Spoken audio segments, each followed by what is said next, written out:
Сәлем баршаңызға. Бүгін баклажан қосылған овощный рагу жасаймыз.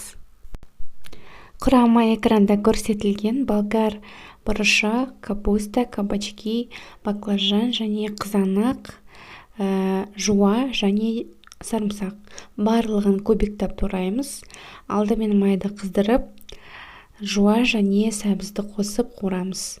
Одан кейін үстіне болгар персін қосып 5 минут қуырамыз. 5 минуттан кейін үстіне кабачки мен баклажанды саламыз және капуста қосамыз.